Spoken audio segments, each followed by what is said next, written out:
د افغانستان د اوضاع په اړه د ملګرو ملتونو اندېښنه.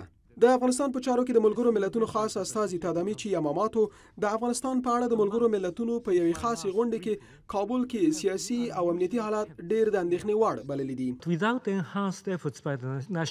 د ملي وحدت د حکومت لخوا د پراخ سیاسي شمولیت د حساب ورکونې د تقویه او د حکومت د اعتبار په خاصه توګه په امنیتي سکتور کې د حالاتو د ښه کولو پرته به موږ ممکن په یوه ماتېدونکي چاپیریال کې له زیاتو کړکېچونو سره مخامخ شو.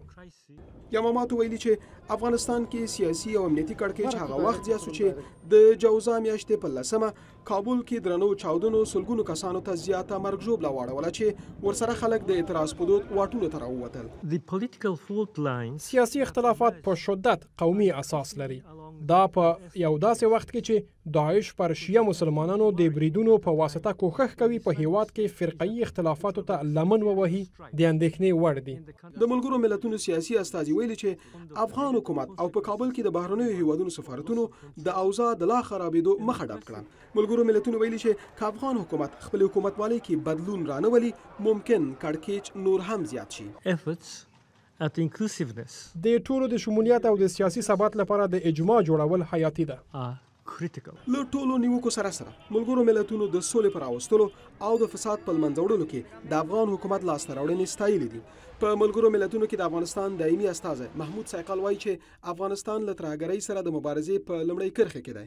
سایقل نړیواله ټولنه د افغانانو ملاتړ ته راوبلله. زموږ د ستراتیژي دریمه برخه دا ده چې د افغانانو یووالی، حکومتوالي او د خدمتونو رسول پیاوړی کړو. بلخوا د افغانستان جمهوری ریاست د دغه هیواد د اوضاع په اړه د ملګرو ملتونو اندېښنې درک کړي دي. نگرانی‌هایی که سازمان ملل مطرح کرده یا شمار شهروندان ما مطرح میکنه اینا بدون شک قابل درک هست، اما حکومت در پی اصلاح جدی امور هست. شما آثارش در وزارت دفاع میبینین، در بخش تدارکاتش یک اصلاحات بسیار خوب به وجود آمده. د افغانستان په اړه د ملګرو ملتونو د امنیت شورا ځانګړې غونډه د ملګرو ملتونو د عمومي منشي انټونیو ګوتریش د ریپورت د ارزونې لپاره رابلل شوی و. ښاغلی ګوتریش تېره اونۍ کابل څخه تر لیدنې وروسته د افغانستان په اړه خپلې ارزونې په یو ریپورت کې لیکلې وې.